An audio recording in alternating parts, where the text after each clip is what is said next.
സംസ്ഥാനത്ത് ഇന്ന് മഴയ്ക്ക് കുറച്ച് കുറവാണെങ്കിലും അങ്ങിങ്ങായിട്ട് മഴ പെയ്യുന്നുണ്ട്. അപ്പോൾ ജലനിരപ്പ് ഉയർന്നതോടെ ഇടമലയാറിൽ ഓറഞ്ച് അലേർട്ട് പ്രഖ്യാപിച്ചിട്ടുണ്ട്. ജലനിരപ്പ് 163 മീറ്ററിലേക്ക് എത്തിയിട്ടുണ്ട്. ഇടവിട്ട് മഴ പെയ്യുന്നുണ്ടെങ്കിലും പെരിയാറിൽ ജലനിരപ്പ് താഴ്ന്നു നിൽക്കുകയുമാണ്. നമുക്ക് ബിനിലിനോട് കൂടുതൽ വിവരങ്ങൾ ചോദിക്കാം. ബിനിൽ, ഇപ്പോൾ മഴ എങ്ങനെയുണ്ട്? ഈ ഒരു ജലനിരപ്പ് ഇപ്പോൾ 163 എത്തി നിൽക്കുകയാണല്ലേ?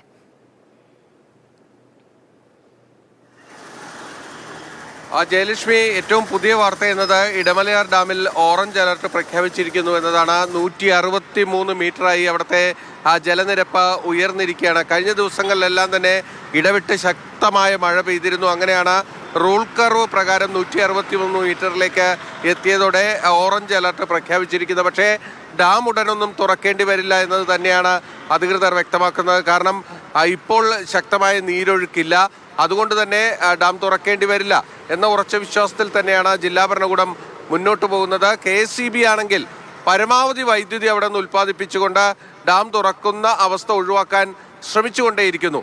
അതോടൊപ്പം തന്നെയാണ് ഇടുക്കിയിലും ജലനിരപ്പ് ഉയർന്നു വരുന്നു. പക്ഷേ ആശങ്കപ്പെടേണ്ട ഒരു സാഹചര്യവും ഇപ്പോഴില്ല എന്നതാണ് ഏറ്റവും പ്രധാനപ്പെട്ട കാര്യം. ഇടവിട്ട് മഴ പെയ്യുകയാണ്, പക്ഷേ പെരിയാറിലെ ജലനിരപ്പ് ഇപ്പോഴും താഴ്ന്നു നിൽക്കുന്നതാണ് ഏറ്റവും ആശ്വാസകരമായിട്ടുള്ളൊരു കാര്യം. രാവിലെ എറണാകുളത്ത് നല്ല മഴ തന്നെയായിരുന്നു. പക്ഷേ ഇപ്പോൾ നേരം പുലർന്നു കഴിഞ്ഞപ്പോഴേക്കും ആകാശം ഇത്തിരി കൂടി തെളിഞ്ഞു വരികയാണ്. പക്ഷേ മഴ ആശങ്ക മാറുന്നില്ല. മഴ ഇനിയും പെയ്യാനുള്ള സാധ്യതകൾ തന്നെയാണ് നിലനിൽക്കുന്നത്. ഏറ്റവും പ്രധാനപ്പെട്ട കാര്യമെന്നത് ഓണക്കാലത്തെ അവസാനത്തെ ഞായറാഴ്ചയാണ്. അതുകൊണ്ട് തന്നെ ആളുകൾ കൂടുതൽ സാധനങ്ങൾ വാങ്ങാനായി വിപണിയിലേക്ക് ഇറങ്ങുന്ന ഒരു സമയമാണ്. പ്രത്യേകിച്ച് വഴിയോര കച്ചവടക്കാരൊക്കെ ഒരുപാട് പേര് ഇവിടെയുണ്ട്. ഇതിപ്പോൾ നമ്മൾ കാണുന്നത് എറണാകുളം നോർത്തിലെ കാഴ്ചയാണ്. എറണാകുളം നോർത്തിലെന്ന് പറഞ്ഞാൽ നമുക്ക് ഓണക്കാലമായി കഴിഞ്ഞാൽ പൂക്കാലം കൂടിയാണ്, പൂവിടുന്ന സമയമാണ്. അതുകൊണ്ട് തന്നെ ഒരുപാട് പൂക്കടകൾ നിറഞ്ഞിരിക്കുന്ന ഒരു സമയം കൂടിയാണ്. നമുക്ക് ഈ പൂക്കാരോട് തന്നെ ചോദിക്കാം എന്താണ് ഇപ്പോഴത്തെ ഒരു അവസ്ഥ എന്നത്.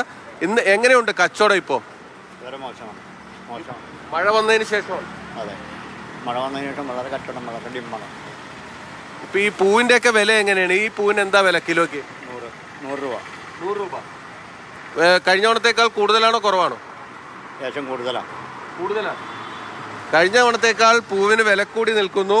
അതോടൊപ്പം തന്നെ ഈ പൂവിനൊക്കെ 100 രൂപയാണ് വില. പക്ഷേ ഇവിടുത്തെ ഏറ്റവും ഇപ്പോൾ വില കൂടി നിൽക്കുന്ന പൂവെന്ന് പറയുന്നത് ഈ വെള്ളപ്പൂവാണ്. ഇതിന് കിലോയ്ക്ക് 600 രൂപയാണ് ഇപ്പോൾ വില. അതാണ് ഒരു തീപിടിച്ച രീതിയിലേക്കാണ് നമ്മുടെ പൂക്കളമൊക്കെ എടുക്കുമ്പോൾ പോകുന്നത്. അടുത്ത ദിവസങ്ങളിലൊക്കെ തന്നെ പല ഓഫീസുകളിലെയും ഒക്കെ തന്നെ ഓണാഘോഷങ്ങളൊക്കെ വരുന്നു. അപ്പോഴായിരിക്കും അല്പം കൂടി കച്ചവടം ലഭിക്കുക എന്നതാണ് ഇവരൊക്കെ തന്നെ പ്രതീക്ഷിക്കുന്നത്. എന്തായാലും ഈ ഞായറാഴ്ച മഴ തുടർന്നാൽ അത് വിപണിയെ തന്നെ സാരമായി ബാധിക്കും. അതുകൊണ്ട് തന്നെ തീർച്ചയായിട്ടും മഴ, ഓണക്കാലത്തെ മഴ നമുക്ക് ഒട്ടും നമ്മൾ ആരും പ്രതീക്ഷിക്കുന്ന കാര്യമല്ല. പക്ഷെ ഇപ്പോ എന്ത് വേണമെങ്കിലും സംഭവിക്കാം എന്നൊരവസ്ഥയാണ്. അപ്പോൾ ഉത്രാടത്തിനും തിരുവോണത്തിനും ഒക്കെ വലിയ രീതിയിൽ മഴ പെയ്യുമെന്ന് പറയുമ്പോൾ തീർച്ചയായിട്ടും ഈ കച്ചവടക്കാരെയും ഒക്കെ അത് വലിയ രീതിയിൽ ബാധിക്കുമെന്നത് ഉറപ്പാണ്.